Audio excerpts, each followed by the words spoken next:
ಆತನಿಗೆ 68 ವರ್ಷ, ಆ ಹೆಣ್ಮಗಳಿಗೆ 58 ವರ್ಷ. ಇಬ್ಬರು ಮದುವೆ ಆಗ್ತಿದ್ದಂತೆ ಅಪ್ಪನ ವಿರುದ್ಧ ಮಕ್ಕಳು ಸಮರ ಸಾರಿದ್ದಾರೆ. ಆಸ್ತಿ ವಿಷಯಕ್ಕೆ ಅಪ್ಪ ಮಕ್ಕಳ ನಡುವೆ ದೊಡ್ಡ ಹೈ ಡ್ರಾಮಾವೇ ಶುರುವಾಗಿದೆ.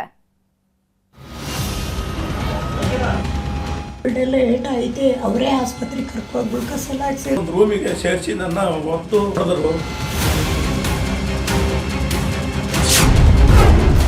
ಗಂಡಿಗೆ 68, ಹೆಣ್ಣಿಗೆ 58. ಇಳಿ ವಯಸ್ಸಲ್ಲಿ ಮದುವೆ.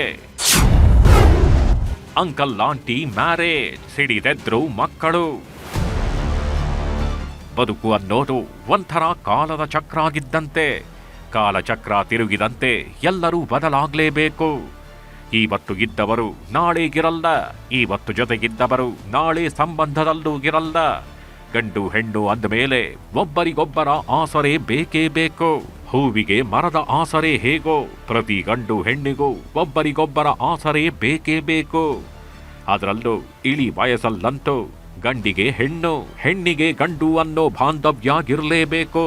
ಹೀಗಾಗಿಯೇ ಏನೋ ಈ ಇಳಿ ವಯಸ್ಸಿನ ಜೋಡಿ ಈ ವಯಸ್ಸಲ್ಲಿ ಹಸೆ ಮಣಿಗೇರಿದ್ದು. ಇವರಿಗೆ ಪತ್ನಿ ಇರಲಿಲ್ಲ, ಈ ಹೆಣ್ಣು ಮಗಳಿಗೆ ಗಂಡಾಗಿರಲಿಲ್ಲ. ಇಬ್ಬರ ಮಕ್ಕಳ ಮದುವೆಯಾಗಿದೆ. ಹೀಗಾಗಿ ನಮಗೆ ಆಸರೆ ಬೇಕು ಅಂತ ಹಸೆ ಮಣೆಗೇರಿದ್ದಾರೆ. ಇದೇ ಈಗ ಮಕ್ಕಳ ಪಿತ್ತ ನೆತ್ತಿಗೇರುವಂತೆ ಮಾಡಿದೆ. ಈ ವಯಸ್ಸಲ್ಲಿ ಮದುವೆ ಮುಂಚಿ ಬೇಕಾ ಅಂತ ರಣಾಂಗಣವನ್ನೇ ಸೃಷ್ಟಿಸಿದ್ದಾರಂತೆ.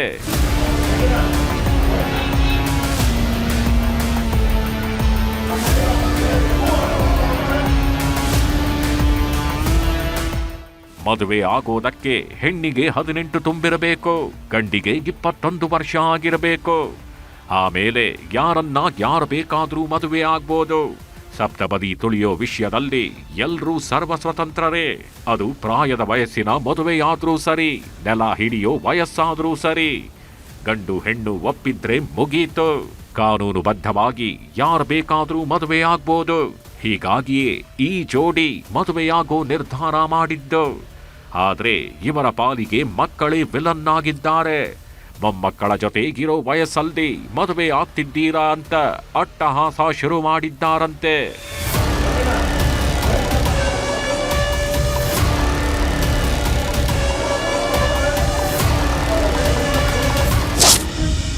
ಇವರ ಹೆಸರು ರಾಜಣ್ಣ ಅಂತ, ವಯಸ್ಸು 68. ಈ ಹೆಣ್ಣು ಮಗಳ ಹೆಸರು ಗೀತಾ, ವಯಸ್ಸು 58. ಇಬ್ಬರು ಹಾಸನ ಜಿಲ್ಲೆಯ ಹೊಳೆ ನರಸೀಪುರ ತಾಲೂಕಿನವರು. ಗಂಡನಿಂದ ದೂರವಾಗಿದ್ದ ಗೀತಾಗೆ ಇಬ್ಬರು ಹೆಣ್ಣು ಮಕ್ಕಳು, ಇಬ್ಬರನ್ನು ಮದುವೆ ಮಾಡಿಕೊಟ್ಟಿದ್ದಾರೆ. ಹೀಗಾಗಿ ಒಬ್ಬಂಟಿ ಜೀವನ ನಡೆಸ್ತಿದ್ರು. ಇನ್ನು ರಾಜಣ್ಣಗೆ 3 ಮಕ್ಕಳು, ಎಲ್ಲರದ್ದೂ ಮದುವೆಯಾಗಿದೆ. 2 ವರ್ಷದ ಹಿಂದೆ ಪತ್ನಿ ಸಾವನ್ನಪ್ಪಿದ್ರು. ಆವತ್ತಿನಿಂದಲೂ ಒಂಟಿ ಅನ್ನೋ ಭಾವ ಕಾಡ್ತಿತ್ತಂತೆ. ಹೀಗಾಗಿ ಗೀತಾರನ್ನ ಮದುವೆಯಾಗೋ ನಿರ್ಧಾರ ಮಾಡಿದ್ರು. ಈ ವಿಷಯ ಗೊತ್ತಾಗುತ್ತಿದ್ದಂತೆ ರಾಜಣ್ಣನ ಮಕ್ಕಳು ಕೆರಳಿ ಕೆಂಡವಾಗಿದ್ದಾರೆ. ಯಾವುದೇ ಕಾರಣಕ್ಕೂ ಮದುವೆಯಾಗೋದಕ್ಕೆ ಬಿಡಲ್ಲ ಅಂತ ಹಲ್ಲೆ ಮಾಡಿದ್ರಂತೆ. ಹೆಣ್ಮಕ್ಳು ಗಂಡು ಮಗನಿಗೆ ಎಲ್ಲ ಆಸ್ತಿ ಮಾಡಿಕೊಟ್ಟಿದ್ದೀನಿ, ನಾನು ಕೂಲಿ ಮಾಡಿ. ಆದರೂ ಸಹ ಹೆಣ್ಮಕ್ಳು ಅವರು ಎಲ್ಲ ಸೇರಿ ನನ್ನ ಆಸ್ತಿಗೆ ಹೊಡ್ಕೊಳ್ಳೋಕ್ಕೋಸ್ಕರ ಮೂರಳು ಹಂಚ್ಕೊಳ್ಳೋಕ್ಕೆ ಮನೆ ಮಾರಿ ನನ್ನನ್ನು ಹಿಂಸೆ ಕೊಟ್ಟು ಮನೆ ನುಗ್ಗಿ ಹೊಡೆದು ಆಗಲೂ ಸಹಿಸ್ಬಿಟ್ರು. 4 ಜನ ಬಂದು ಅವ್ರೇನು ಹರ ಇವ ಅಂತ ಕೇಳಲಿಲ್ಲ. ನಮ್ಮನ್ನೇ ಬೋದು ಆಗಲೂ ಬಾಗಿಲು ಬೀಗ ಹಾಕಿ ಹೋಗಿದ್ರು. ನನ್ನ ಒಳಗೆ ಕೂಡ್ಬಿಟ್ಟು ನಮ್ಮ ಹೆಂಗಸರು ಹೊರಗಡೆಲ್ಲೇ ಇದ್ರು. ಹೊಡೆದ್ರು.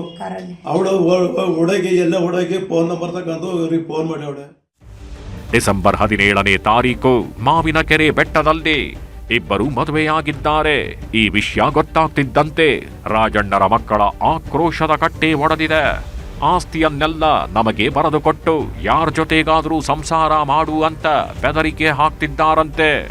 ಅಷ್ಟೇ ಅಲ್ಲ, ಮನೆಗೆ ನುಗ್ಗಿ ಇಬ್ಬರ ಮೇಲೂ ಹಲ್ಲೆ ಮಾಡಿದ್ದಾರಂತೆ. ರಾಜಣ್ಣ 2ನೇ ಮದುವೆ ಆಗೋದಕ್ಕೂ ಮೊದಲು ಎಲ್ಲ ಆಸ್ತಿಯನ್ನ ಮಕ್ಕಳಿಗೆ ಹಂಚಿದ್ದಾರಂತೆ. ಒಂದು ಮನೆಯನ್ನ ಮಾತ್ರ ತಮ್ಮ ಹೆಸರಲ್ಲಿ ಇಟ್ಕೊಂಡಿದ್ದಾರೆ. ಇದರ ಮೇಲೂ ಈಗ ಮಕ್ಕಳು ಕಣ್ಣು ಹಾಕಿದ್ದಾರಂತೆ. ನಾನು ಸದನ್ ಸ್ಟಾರ್ ಹೋಟ್ಲಿಗೆ ಹೋಗ್ತಿದ್ದೆ, ಅದು ಬಿಟ್ಬಿಟ್ಟು ಈಗ ಮಂಗಳಾ ನರ್ಸಿಂಗ್ ಹೋಮಿಗೆ ಹೋಗ್ತಿದ್ದೆ. ಬಂದು ಯಾರ ಬ್ಲೋಕರ್ ಕಡೆಯಿಂದವ ನಮ್ಮನ್ನು ಮಾವಿನಕೆರೆ ಬೆಟ್ಟದಲ್ಲಿ ಮದುವೆ ಆದರು. 17ನೇ ತಾರೀಕು ಬುಧವಾರ ಜಗಳ ಆಗಿದ್ದು. ಶನಿವಾರ 1:15ವರೆಗೂ ಕುಂಡ್ರಿಸ್ಕೊಂಡು ಹೊಡೆದು ಸಿಕ್ಕಾಪಟ್ಟೆ ವ್ಯಾಲ್ಯೂಮೇಟಲ್ಲೆಲ್ಲ ಹೊಡೆದು ಎಷ್ಟು ಇದು ಮಾಡಿದ್ರು, ಹೆದರಿಕೆ ಭಯ ಹಾಕಿ ನಮಗೆ ನಾನು ಕೂತಿದ್ದೆ. ಅಲ್ಲೇ ಮಾತ್ರ ತರಿಸ್ಕೊಟ್ಟವ್ರೆ ಮೆಡಿಕಲಿಂದ. ದಿಕ್ಕು ಕಾಣದಂತಾದ ದಂಪತಿ ಪೊಲೀಸ್ ಠಾಣೆಯಲ್ಲಿ ಕಂಪ್ಲೇಂಟ್ ಕೊಟ್ರೆ ಕ್ಯಾರೆ ಅಂತಿಲ್ವಂತೆ. ಆದ್ರೆ ಮಕ್ಕಳು ಕಂಪ್ಲೇಂಟ್ ಕೊಡ್ತಿದ್ದಂತೆ ಇವರನ್ನೇ ಪೊಲೀಸ್ ಠಾಣೆಗೆ ಕರೆಸಿದ್ರಂತೆ. ಈ ವೇಳೆ ಮಚ್ಚು ಹಿಡ್ಕೊಂಡು ಹೋಗಿದ್ದ ರಾಜಣ್ಣ ಎಲ್ಲರ ಮುಂದೆ ಅಬ್ಬರಿಸಿದ್ರು. ಆದ್ರೆ ಮಚ್ಚು ಹಿಡ್ಕೊಂಡು ಹೋಗಿದ್ದು ನನ್ನ ರಕ್ಷಣೆಗೆ, ಯಾರ ಮೇಲೂ ಹಲ್ಲೆ ಮಾಡುವುದಕ್ಕಲ್ಲ ಎಂದಿದ್ದಾರೆ. ಒಟ್ನಲ್ಲಿ ಇಳಿ ವಯಸ್ಸಲ್ಲಿ ಸಂಗಾತಿ ಬೇಕು ಅಂತ ಮದುವೆಯಾದವರಿಗೆ ಮಕ್ಕಳೇ ಕಂಟಕವಾಗಿದ್ದಾರೆ.